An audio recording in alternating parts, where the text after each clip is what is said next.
Paris have shot and killed a knife attacker who killed one person in the Opera District on Saturday evening. 4 others are injured, 2 of them seriously. Police are investigating the incident as a terror attack. RT France correspondent Lucas Tua joined us directly from Paris with details. The attack happened in this very busy district of Paris. It's a touristic place where there are a lot of restaurants, lots of bars, theaters. The attack happened a bit before 9 p.m., a moment where all Parisians and tourists were outside. So basically people were eating in restaurants, having good times with friends.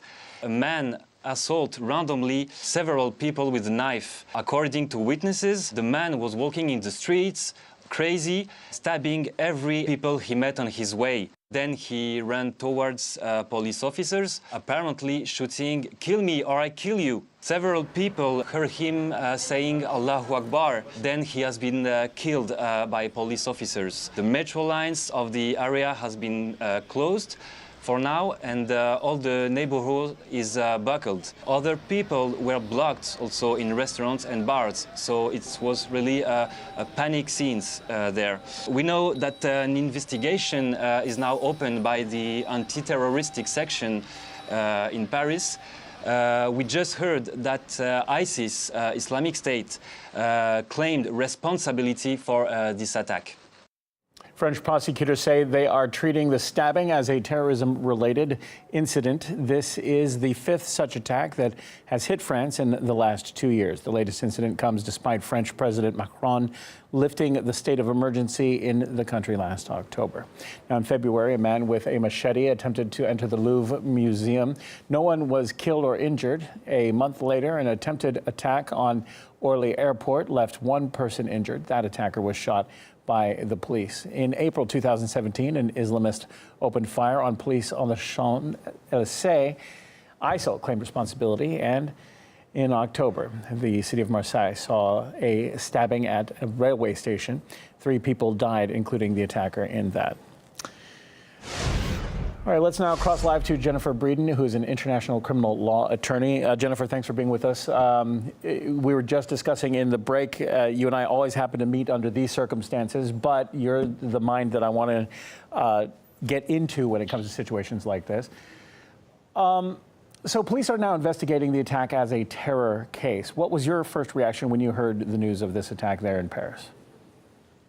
It was the same thing. Again, I was going to almost be annoyed. I mean, we've seen this pattern over and over in European nations. I think Paris has actually gotten better where they don't want to jump to conclusions. But I mean, there's certain things that always point to ISIS or the Islamic State as being the perpetrator, one of their soldiers, so to speak. I mean, we're talking either van attacks, car attacks, purposely running into people, or especially knife attacks. It's much harder to get your hands on a gun or a firearm. So in Europe, when their soldiers carry out an attack, it's going to be with a knife attack, something very, very easy for them to get. So it's immediately what I thought. It's also one of the buzz places that some of their soldiers have gone around Europe is Paris. They've been there, even though the French forces and French army has tried to say that they've ramped security and things like that. They still have enough ISIS followers, ISIS soldiers. Plus, ISIS has changed the ideology. They've changed their commands to their followers. Hey, we're losing ground. They have lost ground in Syria and in Iraq, many other places, in terms of their own headquarters. So their now modus operandi is to tell their followers, wherever you are, whether it's in Europe, North America, but especially in Europe, carry out your attacks where you are and do it there. Now, just before you came on, we did a little bit of a rundown of the incidents that have taken place in France. The 5th terror attack in that country in the last 2 years. This always begs the question about, security, freedom versus the security of the public. Is this simply a lack of proper policing, or is there something perhaps deeper, social issues motivating people to do these sorts of attacks?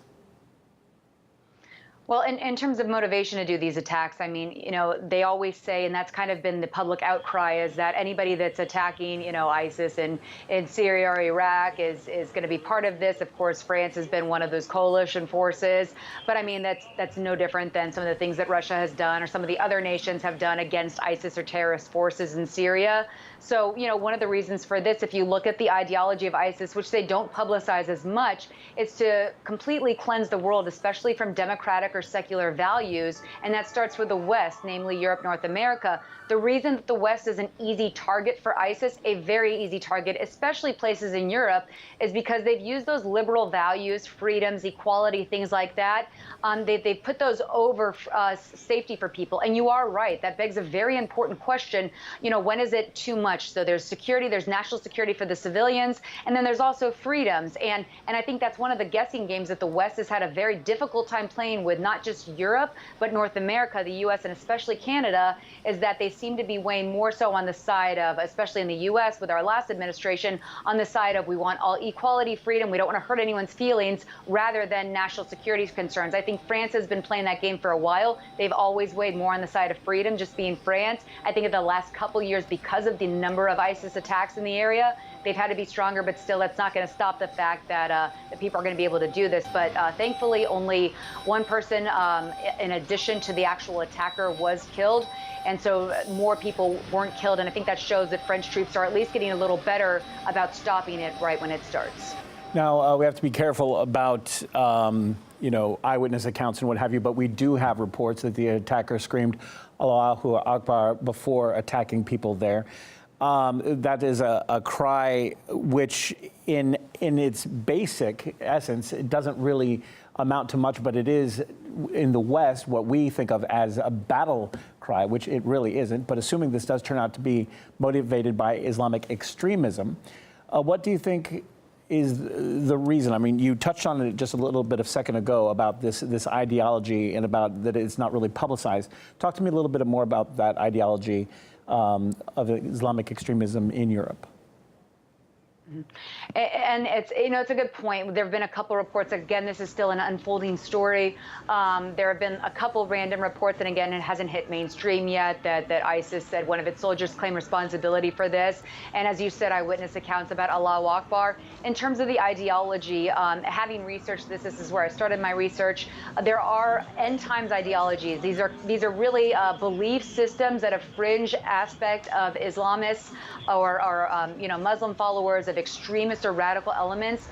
They're really trying to prepare their end times, the end of the world for them. One of those things, and it's a fringe belief system, but it's saying that in order for their Messiah or their God, their Christ, their final Imam to return to earth, to really usher in this global caliphate for them, they not only need to start preparations to set up the caliphate, they need to cleanse the streets of all infidels. That means even Muslims that are moderate or peaceful or things like that, they need to cleanse the world of all of that, starting with the secular democratic systems of the West and Europe.